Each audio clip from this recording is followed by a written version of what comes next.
Vamos lá então, pessoal. Eu tô gravando esse vídeo em formato de Reels porque o pessoal que tava ouvindo meus stories, eles pediram bastante que eu fizesse em formato de Reels, né, pra gente poder deixar o vídeo salvo, né, você poder consultar sempre que você quiser.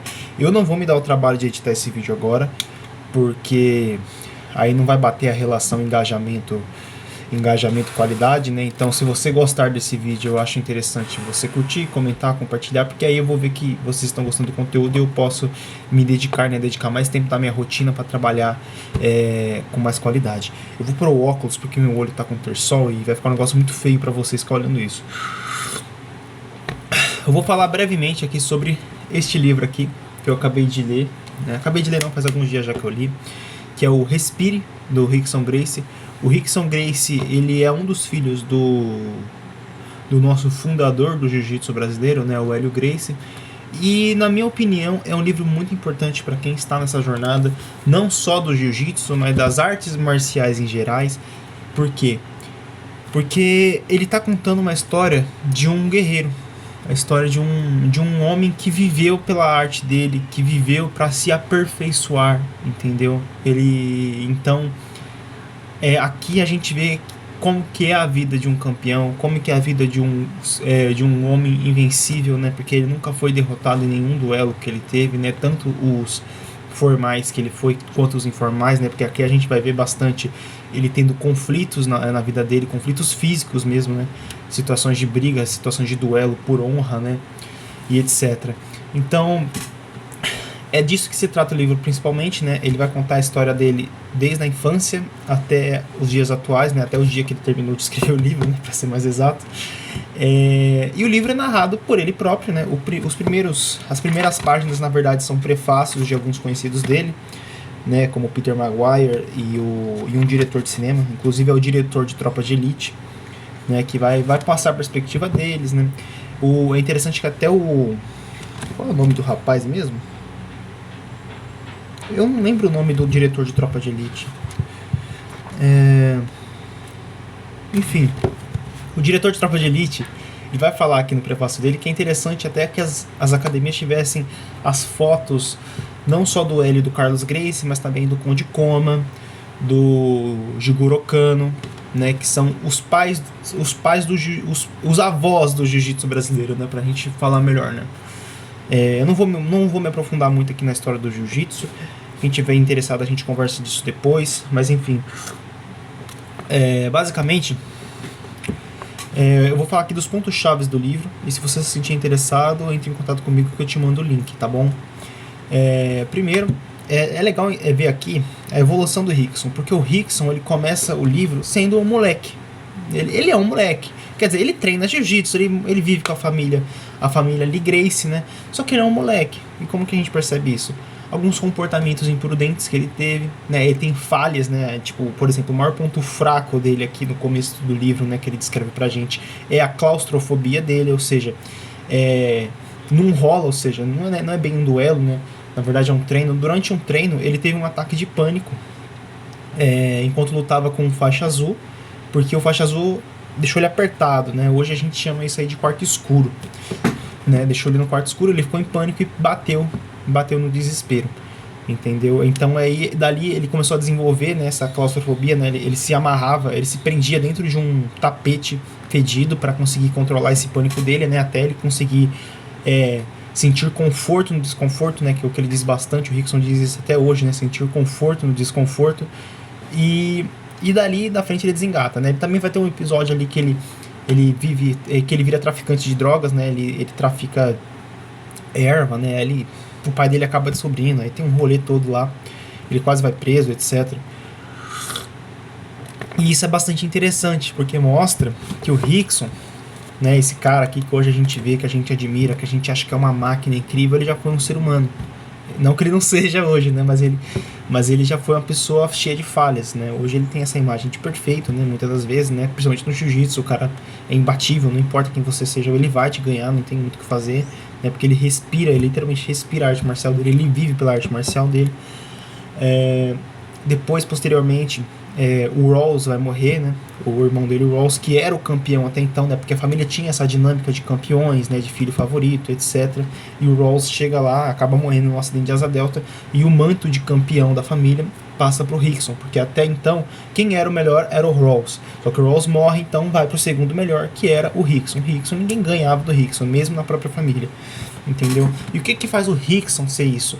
Ele tava o tempo inteiro, como que eu posso falar, refinando a técnica dele. Mas ele tava refinando a técnica dele não para vencer campeonatos, mas para amplificar, né, e melhorar a qualidade do jiu-jitsu dele. Né, eu digo com muita ousadia, inclusive, que o Rickson é a versão melhorada do Hélio. Entendeu? Se o Hélio era bom, o Rickson é melhor ainda. O Rickson melhorou o que o pai dele criou. Entendeu? Então, o que a gente vê aqui?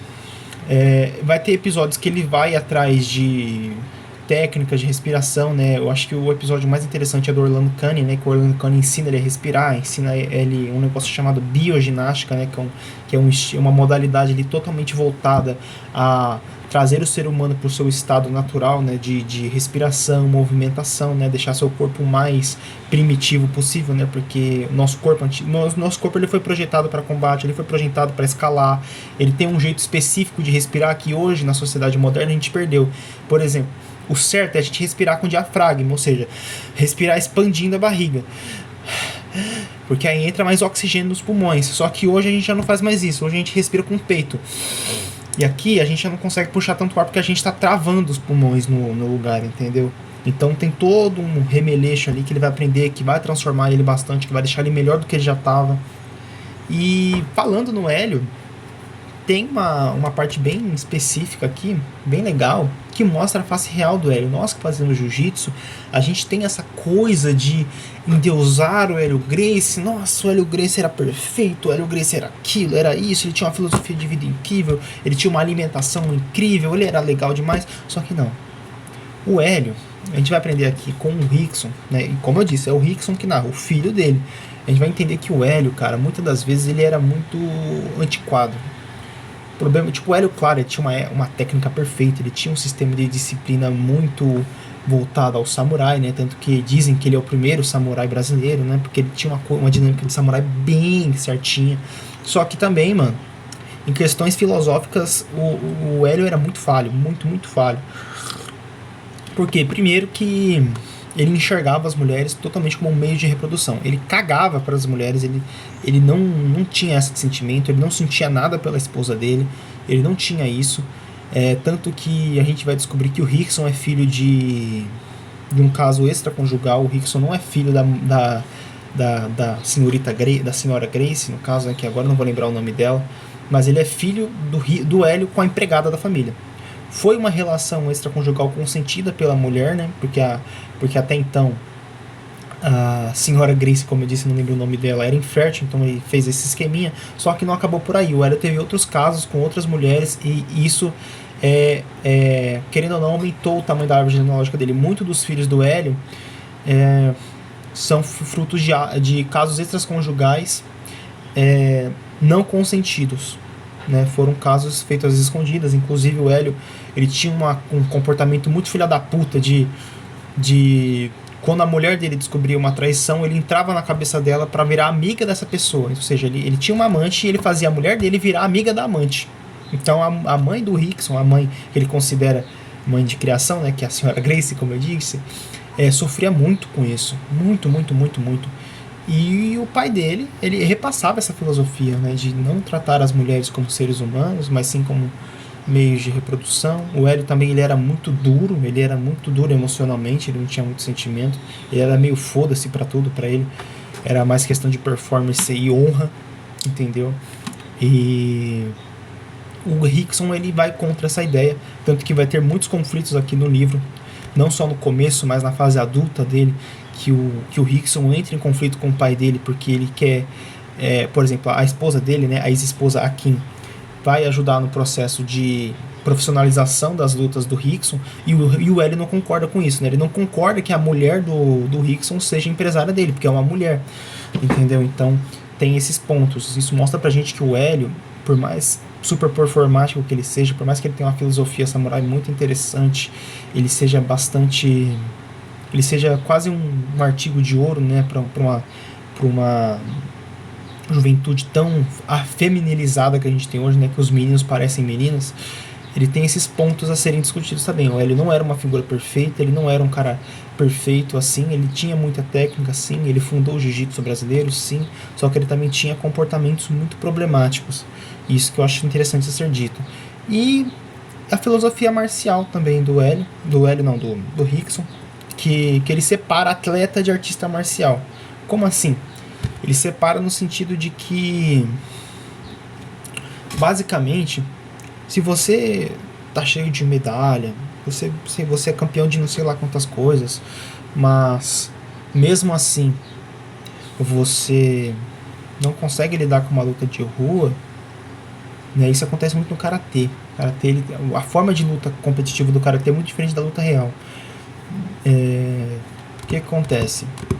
Você não é um artista marcial. Você pode achar que você é, mas você não é.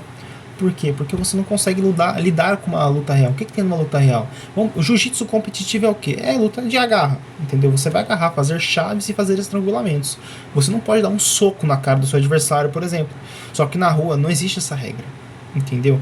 Então se você, por exemplo, não souber trabalhar uma guarda, você vai levar soco na cara até desmaiar, entendeu? Então o Rickson ele faz essa separação. Se você vive para competir, é diferente de você ser um artista marcial. Você não é invencível. Você não é aqueles caras que a gente vê no Instagram que se acham invencíveis porque eles são campeões. Aí eles mostram aquele peitoral dele cheio de medalhas, uns 10, 15 quilos de medalha no pescoço, né? Mas isso na base não significa nada. Como eu disse, isso não é um problema só do jiu-jitsu, mas é um problema em muitas artes marciais. Eu mesmo saí do karatê por esse motivo, porque a gente estava desenvolvendo mais competição do que defesa pessoal. E o Hélio, voltando pro Hélio, ele sempre focou em defesa pessoal. Ele não estava nem aí para campeonato. O campeonato para ele era um hobby. E ele sempre priorizava, ele sempre ensinava jiu-jitsu em cima da defesa pessoal. Porque tem certas coisas do jiu-jitsu competitivo que não vão funcionar numa condição real. Entendeu?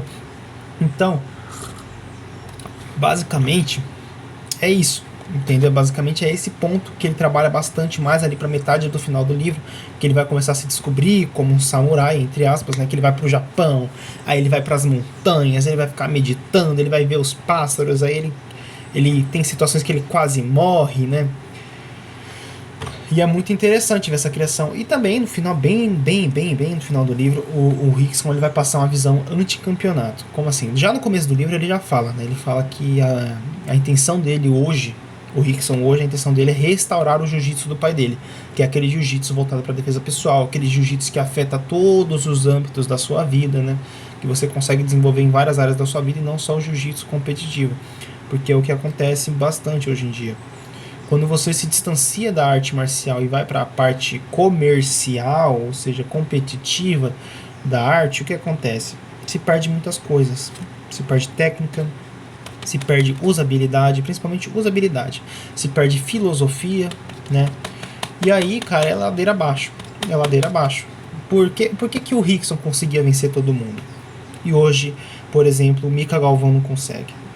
Por que o Rickson conseguia vencer todo mundo e hoje hoje em dia a gente vê o Charles Oliveira levando um socão na cara e desmaiando? Por quê? É porque o Rickson é foda? Pode ser.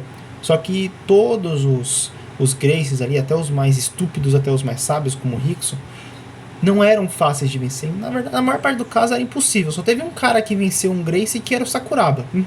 Entendeu? E o Sakuraba ele ainda estava lutando de uma forma muito defensiva, né? A luta do Sakuraba basicamente era chutar a perna do Royce até o cara sentir dor. Entendeu? Não tinha outra coisa além disso. E por que a gente vê esses atletas de UFC hoje em dia sendo desmaiados tão fáceis, mesmo vivendo, respirando jiu-jitsu? Porque o jiu-jitsu deles é competitivo. Entendeu? Eles não estão trabalhando jiu-jitsu, arte marcial, eles estão trabalhando jiu-jitsu competitivo. Então, a visão de um competitivo é diferente da visão de um arte marcial defesa pessoal. Por quê?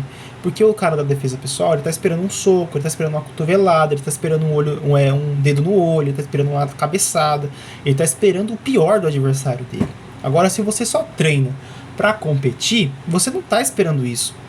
Você tá esperando uma coisa mais engessada, você tá esperando uma técnica mais específica. Se você só compete no âmbito do BJJ, né, sei lá, você é da IBJJF, você é da Federação Paulista, você não vai estar nem esperando um soco, né? Você vai estar esperando só o cara te agarrar, pular na sua guarda, te dar uma chamada de guarda, fazer uma dela riva, entendeu? Você não vai estar nem esperando alguma coisa errada, entendeu? Tanto é que às vezes você leva uma cotovelada sem querer e fica desestabilizado.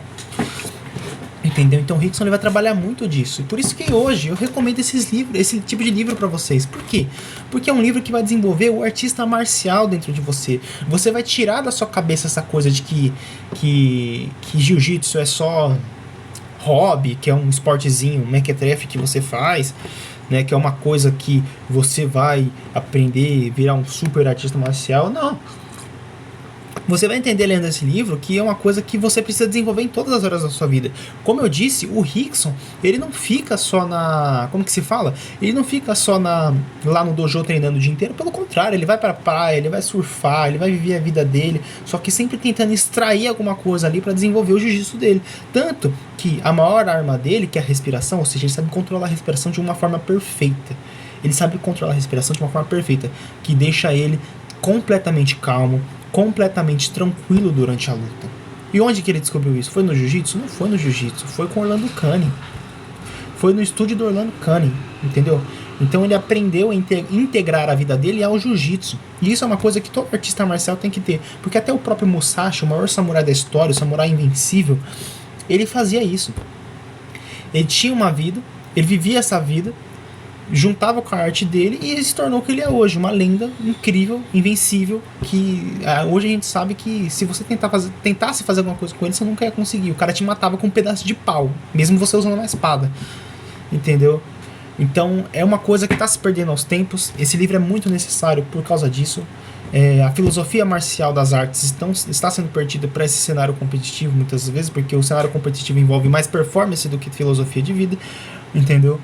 Então eu recomendo que todos leiam, todo mundo, seja do karatê, seja do jiu-jitsu, seja do judô, seja de quem lá você estiver lutando, leia esse aqui que vai valer a pena, tá bom?